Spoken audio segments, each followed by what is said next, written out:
John Wanamaker said, "Half the money I spend on advertising is wasted. The trouble is I don't know which half it is." We've all heard that saying before back in the 19th century.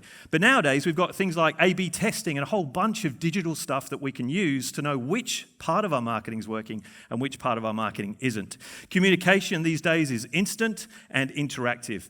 As we all know, we live in this world, and our prospects and customers live in this world as well, that friends are making plans faster than ever before. Families stay closer, and businesses provide answers more instantly and instantaneously than ever before.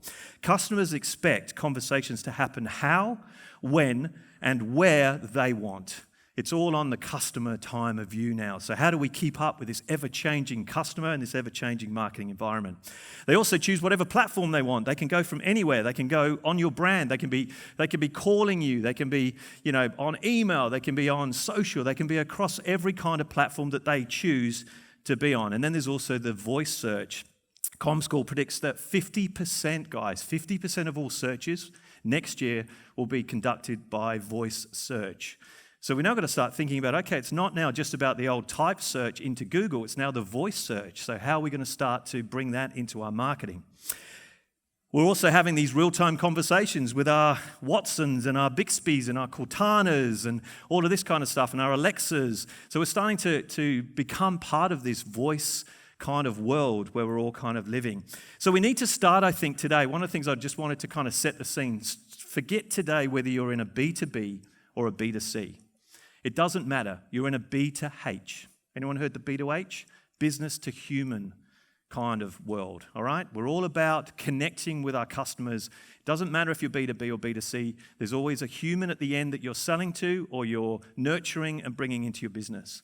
The demand for personal, fast, and relevant user experience at every touch point of the buyer journey is more important today than it's ever been. But the good news is, that's not all bad news. The good news is you're in safe hands, because over today you're going to learn about all the tips, the tricks, the digital shortcuts, whatever it is you need. So make sure you take as much down as you can. Remember our hashtag, folks, because it was very quiet yesterday. I kind of did a little bit of a test. So the hashtag DigiMarcon Australia. And once again, a shout out to our friends from New Zealand. Well, you normally make some noise. Our friends from New Zealand, yours is DigiMarcon NZ, okay? So hashtag, share some of the insights that you're going to learn for those, part of your network that can't be in this room today to hear all the latest digital trends. Let's share it out through those hashtags. Okay, we ready? Yeah? Okay. I think I was speaking to myself up here, honestly. Okay, so let's get on. So don't forget as well to put your business card in at the reception desk there to win one of those awesome pieces of fashion wear for your wrist, which is the Samsung Galaxy smartwatch. Okay, we're going to start with an exciting panel that's going to be talking about inclusive marketing. So as we think about empowering every person and every organization on the planet to achieve more, we look deeper into the understanding of what the word every person actually means within the eyes of marketing. We explore design ideas and provide examples of how brands are focusing on being more inclusive today. How different would this world look like if all of us could empower every person to achieve more? What new industries, art, medicines, financial services, and world-changing inventions could individuals and communities build and scale? Our next presenter is bringing up a panel. She's an entrepreneurial leader with a natural curiosity for new ideas that have resulted in innovative and highly profitable solutions. With over 19 years of senior management experience in general management, sales, advertising, business development in the digital space, she has worked across multiple markets in the digital space in Australia, New Zealand, and the US, as well as projects throughout Europe. She's also a huge advocate for diversity and inclusion in the workplace. We've got an awesome panel coming up. So to introduce the panel and get this thing started, please welcome the Enterprise Sales Director for Microsoft Advertising, Deb O'Sullivan.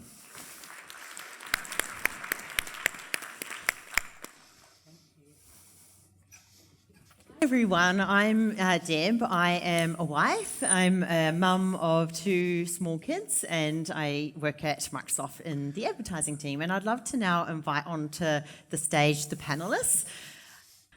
So before we get into today, I would like to invite up Peter, who's one of our panelists. He is the CEO of Pluto Media. and he is here to provide us an acknowledgement. It's not my land. It's not my land, so I can't do an acknowledgement of the country. Thank you everyone for coming. In Aboriginal culture, I've come on someone else's land, so I have to bring something into this environment. I'm going to bring two things.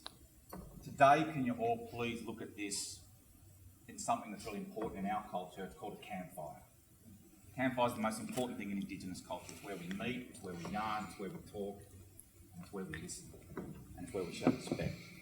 So please see today like a campfire. Is my microphone on? It is. And please show the respect of listening to other people at the campfire, engaging.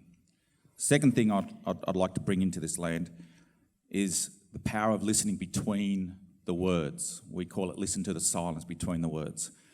I'm 50 years of age and I think I'm finally starting to get what it means. Try and listen to what's said, what's not said. And if you ever see 2 or 3 Indigenous people talk together, they don't say much. They look and they nod and they go, And this is what I kind of try and get the message across to everyone today. What is said, what is not said is sometimes more powerful than what is said. Thank you. We acknowledge the traditional owners of this country, this land, and we recognise that we're here visiting, and we recognise that it's their land, and we will do our best to uphold the traditions of the Indigenous people. Thank you.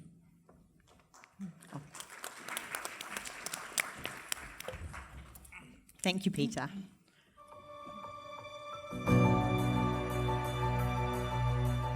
We have so many peoples who are non-verbal, but still have so much to say.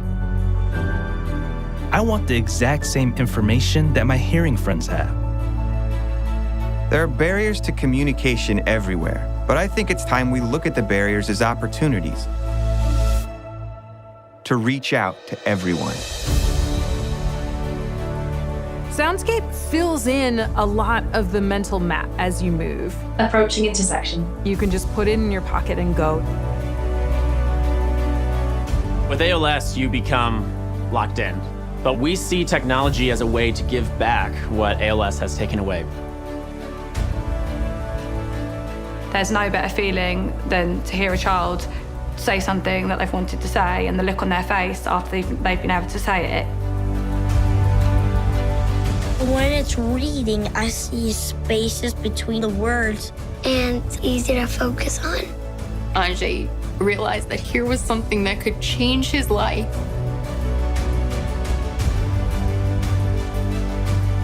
Now that I have my phone, I can see exactly what was said, and that's been a huge help to me. The system is learning as it goes, and the accuracy has improved tremendously. Students can pick any language that they choose to receive the information. It's like we jumped into the future. Because communication is very important for all of us, and we just want to be together and not feel left out. Aider les personnes avec autisme à communiquer, il y a des images.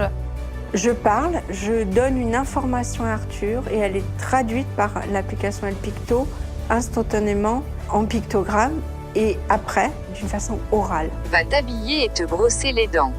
On va pouvoir remettre en place une communication qui est plus spontanée. Je crois que ça aide à recréer du lien. Both my wife and I are totally blind, and we have a 3-year-old son that's in preschool. He can see, but his parents can't. So to be able to know what's going on at his school is everything. The Seeing AI app has the ability to allow me access to the visual world. Artificial intelligence is beginning to have an impact on the lives of people with disabilities, but it's only going to grow. There is still so much out there to be done.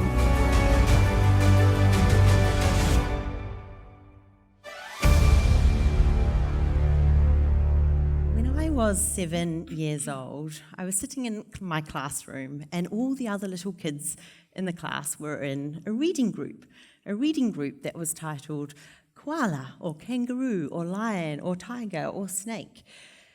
It didn't matter what it was titled, they were in a reading group and I wasn't in a reading group.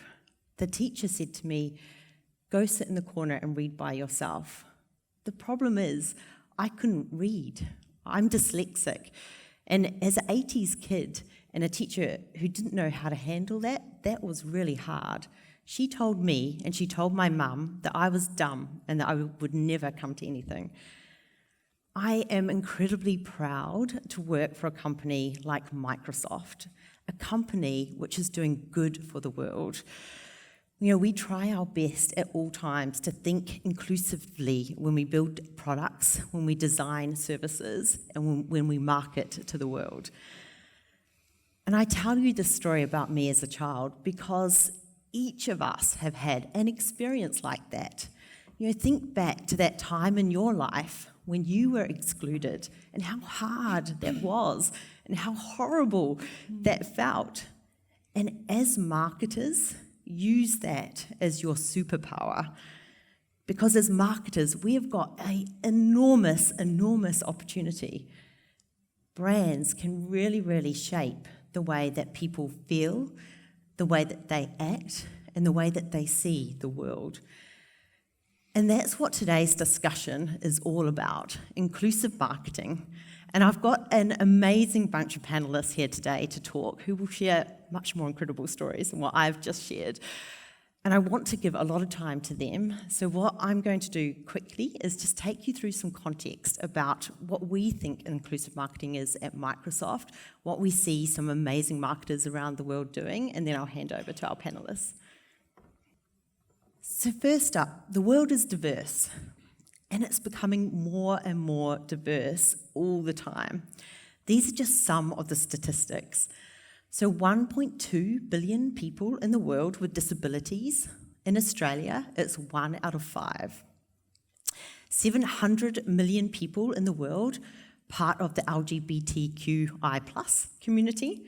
That's 5% in Australia.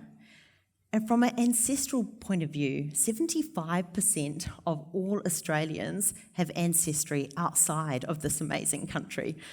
And a quarter of Australians were actually born somewhere else. So we are a diverse world. We are a diverse country. This is the definition in the dictionary of inclusive marketing. But you know inclusive marketing when you see it. You know it because it touches you at a human level and it resonates. It really fulfills and pulls out emotions. And it's, as our MC was talking before, it's very human-based. So put your hand up in the room if you ever have felt like a marketing campaign has stereotyped you. I know for sure I have. Put your hand up if you feel at times that you've had a marketing message delivered to you that actually has been a bit offensive or has excluded you. So think about the brand that you're representing and how could you make sure that you can tap into that brand's higher purpose. And when we've tapped into that higher purpose, that's when the magic happens and we do start talking human to human and those connections become more real and we're able to drive a much higher level of loyalty. This is the framework that we use at Microsoft. So we really believe that we can't just do inclusive marketing. It just doesn't work like that. It actually has to first come from inclusive culture. So we've got to build an inclusive culture within our own team to be curious, to put away those unconscious biases and to just think differently, have empathy for others. And then from there, that's when you move into inclusive design and inclusive product. And once you've got that, that's when we get into the inclusive marketing. So I'll take you through a few examples very quickly of each of these. So unconscious bias, I think we all just have to accept that we all have unconscious bias. That's normal. It's not necessarily a bad thing. What we need to do with it, though, is actually understand what our own internal unconscious biases are as individuals first and as marketers. And once we understand that, we can unlock it and really put ourselves into the eyes of the consumer or the other person to have that empathy. The way we think about inclusive design is that actually if you design for the edge, you end up including all. These are the 4 senses, so touch, see, hear, and speak. If I use touch by an example, we're thinking about the sense of touch. There's different areas. So there could be a permanent disability with touch, temporary or situational. And to bring it to life, these are US stats, so forgive me for this. In the US, 26,000 people a year lose an arm. So that's permanent. In the US, 13 million people have an arm injury. So they might break an arm for whatever reason. They can't use an arm for a period of time. And then you think more broadly. And if you have had children, you know when you've got little babies and you're carrying them around, it feels like the first 9 months you've really only got one arm. So that's the situational. And when you add up all of these different use cases, that actually ends up being an audience of 21 million people. So there's an opportunity to here to think broader, and this is what we've been doing at Microsoft. And by no means are we experts, but we're definitely trying our best. This is the Xbox adaptive controller. And, for anyone, I'm sure you've all struggled when you get a box. So my kids get a toy from the grandparents for Christmas. They urgently have to open it straight away, immediately. And then it takes me 10 minutes of fumbling and them harassing me for me to open it because there's lots of tape and there's lots of sticky bits. Sometimes you need to get a screwdriver to unscrew bits and pieces, and then finally you get the toy out, and I'm relieved, kid is happy. Like that happens to us and our family every single Christmas. But imagine if you didn't have the ability to use your arm and how hard that would be. So we took an inclusive design approach when we thought about the adaptive controller. And this is just how easy it is. And it's easy for everyone. I mean, what a relief. Simple to pull, it's open, incredibly easy. Great for all. So design for the edge and include all. My name is Grover. Sean. My name is Ian. I'm Taylor. My name is Owen, and I am 9.5 years old. So Owen was born with a rare genetic disorder called Escobar syndrome. He's had 33 surgeries to date. I love video games, my friends, my family, and again video games. It's his way of interacting with his friends when he can't physically otherwise do it. What I like about the adaptive controller is now everyone can play. You can just say, all right, that's that button, that's that button, that's that button. Perfect. One of the biggest fears early on is, how will Owen be viewed by the other kids? He's not different when he plays. No matter how your body is or how fast you are, you can play. It's a really good thing to have in this world.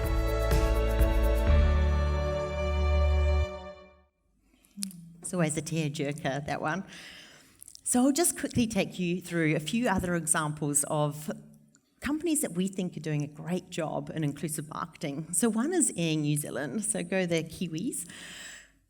They have done an amazing job in several ways, and actually often, but just one example that I'll talk about, and these are a couple of news articles, is when same-sex marriage was legalised in New Zealand, Air New Zealand said, well, we're going to celebrate this and we're going to host the first gay wedding up in the air, 30,000 kilometres above the earth, and they did that, and it was an amazing success and PR story, but coming from a very authentic place, which I really love. Another great example that I love is Fenty Beauty. So before Fenty Beauty launched, the makeup ranges were very limited. So from a foundation perspective, you got about 15 different shades, and those shades were mainly in ivory or beige. So if you had a darker skin colour, there was really no foundation for you. And what Fenty have done is that they have launched over 50 different shades, and shades to include all skin colours and types, and that's just phenomenal. And this is the business case. So in the first 40 days, Fenty Beauty delivered $100 million worth of sales, and in the first year, a whopping $772 million in sales. Another great example that I love is this one here, which is Tony's Chocolates.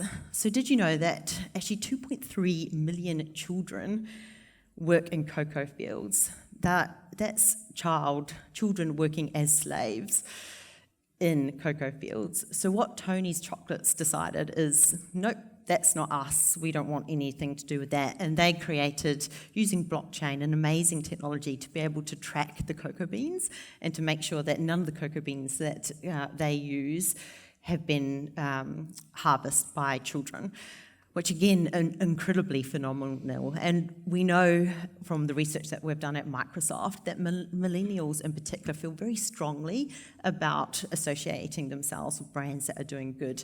So a stat that we have is that 91% of millennials will choose a brand that they feel is doing good in the world and is aligned to their core values.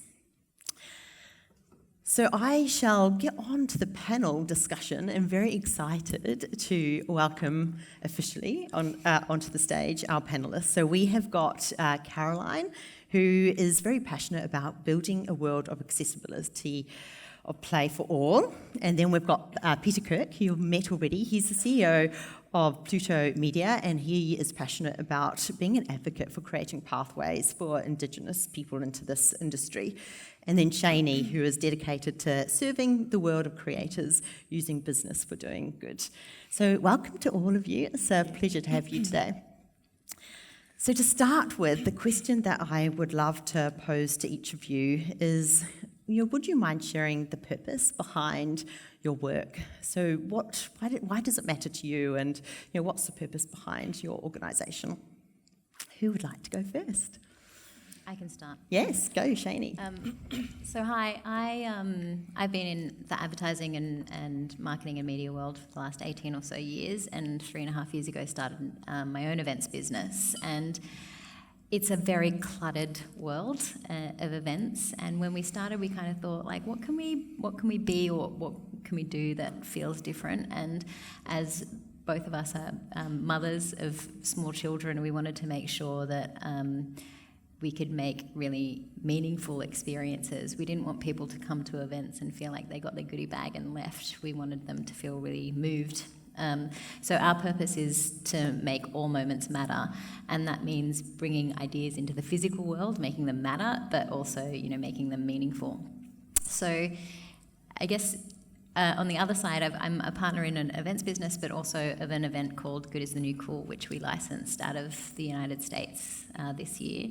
And Good is the New Cool is dedicated to serving provocateurs and innovators who are using business and culture as forces for good. So Caroline actually spoke at one of our events recently, but it really is about looking at the new dynamic of the marketing and advertising worlds and empowering people who want to create social impact. Thank you. Absolutely. I'm going to be a lot shorter because I've had a bit longer to think about it. I just simply want to demonstrate and showcase that creativity and storytelling has no boundaries. That's pretty much it. Awesome. My journey comes from a very personal beginning point, and that is the experience of being a mother of 2 lovely children, and the experience of having a son who was born with quite a profound disability. So I learned very quickly on in my journey as a parent that I wouldn't just be a mum, but I would also very quickly have to become an advocate for our son Marcus to be seen not just as a condition or a label or a diagnosis, but first and foremost as a child, and to really advocate for his rights in all areas of his life. And that very personal beginning point led quite unexpectedly 3.5 years ago to the formation of what was at that point an advocacy group, Play for All Australia. We started as an advocacy group to advocate for inclusive play across Australian communities. Accessibility and inclusion work hand in hand, and that starting point led to some incredible conversations and later opportunities to actually put theory into practice. So it has been quite an amazing journey, and one that I feel very strongly about because of my experience of being a parent who couldn't be part of the community experience the same way that other parents could, and also for my son to give him the equal opportunity to be a child playing in a playground the same as his peers could. So our mission as Play for All Australia is to build a world of play and belonging for all, because through those connections, it's not just the physical experience of play, but it's also the act of feeling part of your community, of feeling a sense of belonging, and of feeling a sense of connection as well, which is so important to all of us to experience. And we spoke about how empathy really matters. It's really what is at the heart of inclusive marketing. And I'd love for the panellists to all share what their organisation is doing to really, I guess, push aside the stereotypes and break through the unconscious bias and change the way that society, communities think. Yeah. I'm happy to jump in on that if you like. I think the way that we approach all of our work is through a lens of design thinking. So the projects that we work on start from a point of empathy and start from a point of actually walking in other people's shoes and bringing together deliberately a diverse set of minds around the table who represent different viewpoints. You know, there's a saying that great minds think alike. Well, we actually believe that great minds don't think alike, and that there's a huge advantage in bringing that unique perspective to problem solving. And so the focus in the work that we do is very much at the local community level. It's at the grassroots because we believe that's absolutely where community is formed and where people need to feel that sense of connection and belonging when they step outside their front door, you know, to feel part of their community. And so that's where we very much focus our efforts. I'm trying to educate marketers to not look at data, and CMO and CEOs and MDs to not look at data and not refer back to case studies to make a decision. It's challenging. I've done a lot of work in developing pathways and scholarships within the advertising and media industries for Indigenous creative kids to enter and set up a safe, compliant way of entering the organisation and being included in part of the organisation. We're only the oldest storytellers on the planet, but that's another story. That's a challenge because often in our industry, and I'm talking to a room full of marketers, our first reaction is to go back and look at the data and look at the case studies and look at what's happened before.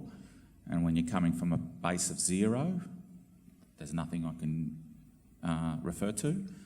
The numbers are appalling. 0.01% of people that work in the advertising and media industries identify themselves as Aboriginal and Torres Strait Islanders. I know deep down, deep within my heart, that the industry, the storytelling, the end result is going to be so much better off once our industry starts embracing the Indigenous community and setting up ways to work with them. Thank you. Thank you so much. The challenge is taking that mindset and taking everyone in this room out of their bubble. Our recruitment processes are outdated. The way we engage with people are outdated. The way we listen to people is outdated. And to change that to accommodate an Indigenous person who's creative, who's out there, who's wacky and wants a seat at the table, needs a bit of a mindset. So I'm working on government level and I'm working on organisational level, and we've got some wins up to get that inherent storytelling into the advertising and media industries. If you do it and get it right, your work will go through the roof.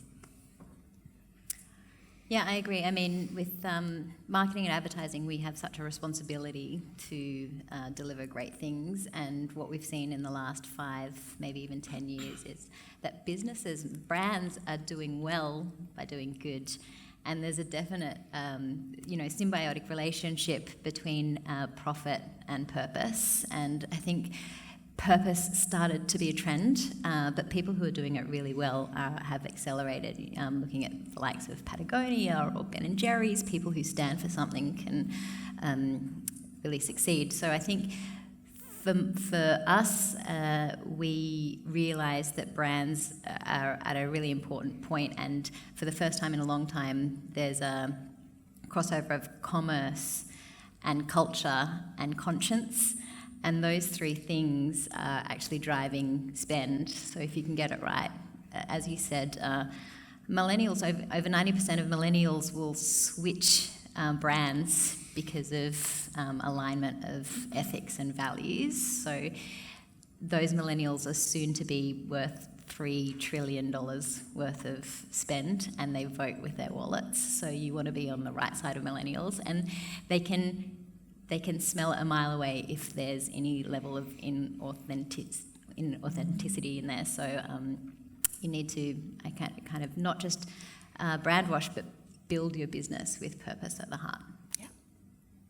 And you've each shared really great examples about inclusive design and inclusive thinking. Peter, I'd love for you to share with the audience the amazing example you shared with me about the Indigenous ear surgeon and the work that he's doing with hearing. Yeah, so the rates of Indigenous babies being born with ear defects is through the roof. And there's an ear surgeon, Indigenous ear surgeon called Dr. Kelvin Kong, who works out of Newcastle. He's the first Indigenous surgeon to graduate. Back in the olden days, how we would test whether babies could hear or not properly is we would hold a beetle up to a young baby's ear, and the beetle would make a noise. If the baby's head turned, then you knew that the baby could hear. Now that stopped in the 60s and the 70s, and we started giving babies, which we all do now, a very dry, unemotional beep sound. And so through all the studies, they realised that one of the ways that we can really identify and connect Indigenous kids with their culture is by bringing back this beetle sound. And Dr. Kelvin Kong, through Cochlear, I believe, is in the process of developing an electronic sound that mimics a beetle for the Indigenous babies that are born. And they're starting to see some wonderful results on that, to try and get that first feeling of being connected to nature and being part of nature that is so important in our culture. Did I answer that? Perfect. Okay, thank you. And Caroline, what does accessible play look like? Accessible play and inclusive play, I mean, they do go hand in hand, and I think, inclusive play is all about equitable participation in an experience. And so, to achieve that, the beginning point really needs to be universal design, designing with everyone in mind for that particular experience, and I think, the work that we've done in this space has really tried to look at how can you make inclusive play experiences that are cost-effective, sustainable, and also innovative. I think historically there may have been a belief, that inclusion had to cost more, and that's not the case. We have the power of design at our fingertips across all of our industries, and it's through design and through a design thinking process that we can really unlock possibility. And so in the play spaces that we've designed, we've created experiences actually inspired by the five senses, and, giving children sensory-based experiences so that they can participate and have a sense of their own control in that experience and through, and creativity and feeling empowered and to collaborate with their peers and their caregivers, but to allow them to engage in an open-ended play experience that's not kind of predetermined a right or a wrong way. It's like they will determine that for themselves. So that has been a really interesting learning experience, and one that we're continuing to do more work in. That's great.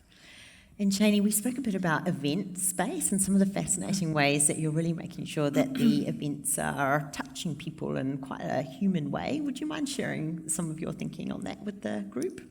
Yeah, I mean, when we create or design an experience, we lead with the mindset that it needs to have an emotional impact.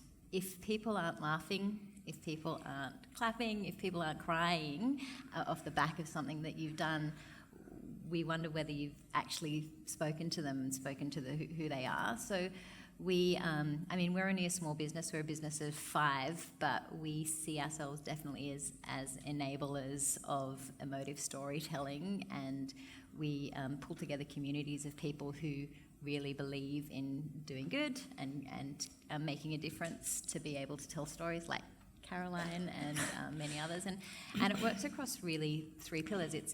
It's business and brands, also organisations, and then culture creators. And when those three pillars of industry can come together and collaborate, then the results are exponentially better than what they could have done by themselves. So we really try to facilitate those collaborations. So we know that deliberate curiosity drives empathy, and it's from that empathy that we really can start thinking inclusively with our marketing.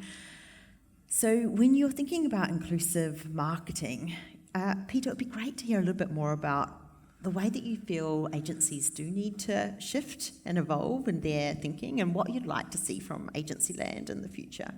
Don't start me on agencies, please. Please don't start me.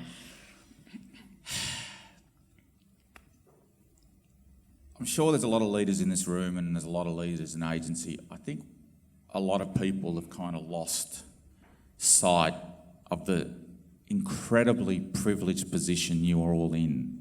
You're in a position to connect with people, you're in a position to touch people, you're in a position to make a difference like everyone on stage. You kind of have to use that to create culture and development and something meaning under you and above you. And so I believe what's happened in agencies is they've got caught up in the bottom line, and they've got caught up in what's going to be the most instant thing now. What can we do right now to go to market? What's going to make a difference? Reactive, minimalist thinking. There is no doubt that diverse teams get a better outcome. Okay, you can look at all the studies under the planet and they will tell you. What they don't tell you is that bringing diverse people together and bringing, I call it cultures must clash. There's a talk, and you can go view the talk, it's called Cultures Must Clash. What they don't tell you is that bringing people together from all diverse ways of life is going to create friction, and it's going to create discomfort, and it's going to be challenging for about 3 to 5 months. That's just it, okay? Because they're all going to have to work together. A good leader should sort that out, and I'm looking to a room of leaders. A good leader needs to override that. What happens is it gets all too hard, okay? I don't want to hire an Indigenous person, I don't want to hire this person, I don't want to hire that person, because it's just, the culture's too different, they're not going to get on, okay?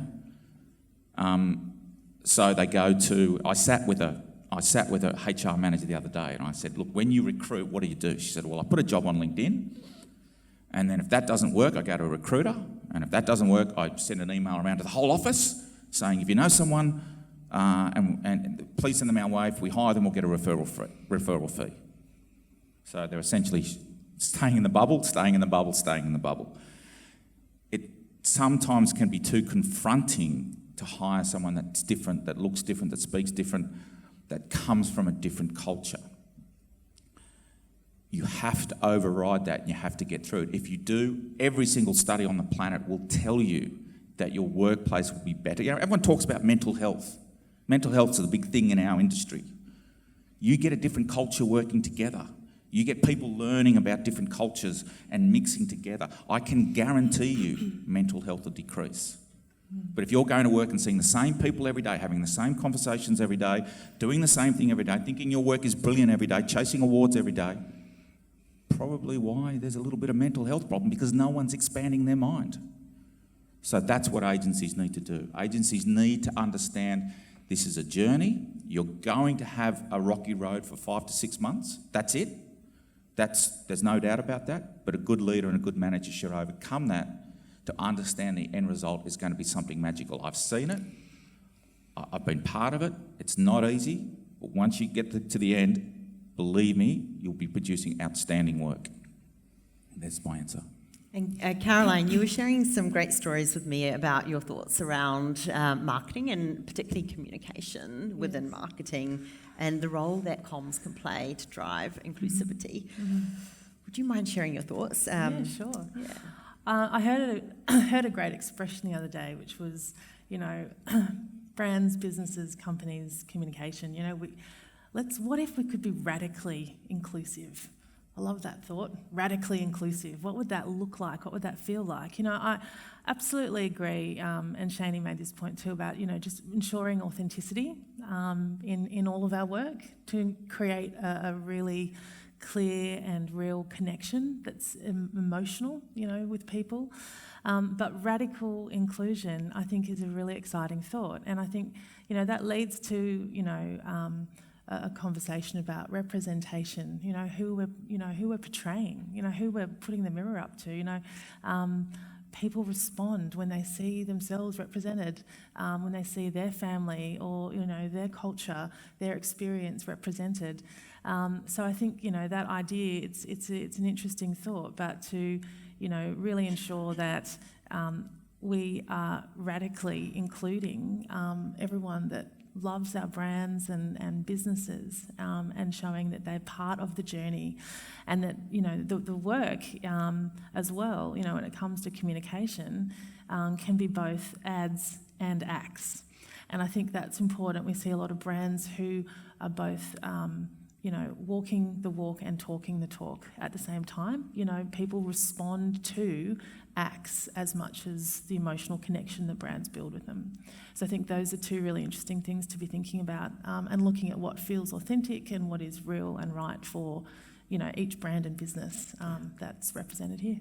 Amazing. And you shared a story about the Tumbalong playground? Yes, so Tumbalong Lights was the first inclusive playground to be launched at Vivid Sydney, thanks to the Access and Inclusion sponsor, Cushman and Wakefield, who've been incredible working alongside, Vivid Sydney for the last 3 years as the Access Inclusion sponsors, and we've had the incredible privilege of working with Cushman and Wakefield along that journey as well. And Tumbalong Lights, launched last year and it came back again this year. And one of the amazing things this year was the inclusion at the very centre of artists with a disability, and how their work was represented into the experience, and their stories were told, and that's very much a big part of the inclusive experience to make sure everyone's represented. So an amazing year for them again this year, one that so many people have been part of, and wonderful to be on the journey with them for as well. That's great. And Pluto Media Peter has been promoting some amazing work from John, and he's been teaching Olivia how to paint. Would you be able to provide the context on that? Because I think that's pretty incredible. I've got two stories about John. John's an artist that went blind at the age of 13 through diabetes, which is very rare, but it happened. John Bramblett's his name, if you want to Google him. He paints by feel. He's all his different paint colours have different textures, so when he puts the paint down, he touches the paint to see if his image is right in his brain. I worked very closely with John. I worked very closely with John for a number of years, and he's a lovely human being. I was lucky enough to get a meeting with Spotify a couple of years ago now, and I just set off the cuff, and probably could be a film. I have a blind artist who loves music, and he loves to hear and he gets inspired by music. Spotify then did a campaign where you would create your playlist for John. John would pick his top 10 songs from all these. We've got over 500 playlists. He would then create an image of what he saw in his head when he listened to that playlist, his playlist of selection. That image was wrapped around a 747 plane. So it's taken from songs through to artwork, through to commercialisation on a 747 jumbo jet. That jumbo jet was actually through Delta Airlines, so Delta came on board and Spotify came on board. And that plane was actually flown and launched at the Rock in Rio concert in Brazil to announce the launch of the new route between Houston and Brazil, Houston and Rio. So that started from a simple artist not really having done anything commercial to now he was the face of Spotify for a couple of years, and everything went through the roof. The second thing we did with him, and Coca-Cola wasn't that excited about this, unfortunately, was John actually likes Coke, kind of gets him through his studio sessions. He went and created 30 different emojis of what he thought in his head when he drank Coke, and I'm happy to share the deck with you. And happy, sad, whatever the feelings were, and we tried to get those emojis as part of the Coke experience. Share this emoji. Do you you feel what John feels? And unfortunately, that didn't happen. That didn't work. The aeroplane one and the Spotify one worked because all John had to do was listen to the music through Spotify, and then that got wrapped around the plane. And some people won. The songs that he selected, those 10 people got flown to Rio for the Rock in Rio. So, perfect example of overcoming a disability of having no sight. So we do need to start wrapping up our panel. What I'd love is for each of you to just leave the audience with the one thing you would want them to walk out of here today, remembering and knowing, and ideally go out and do. You want to go?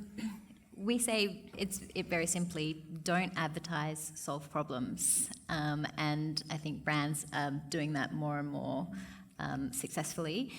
But all great businesses can be born out of solving a problem. So do that. Lead. You're in a position to lead.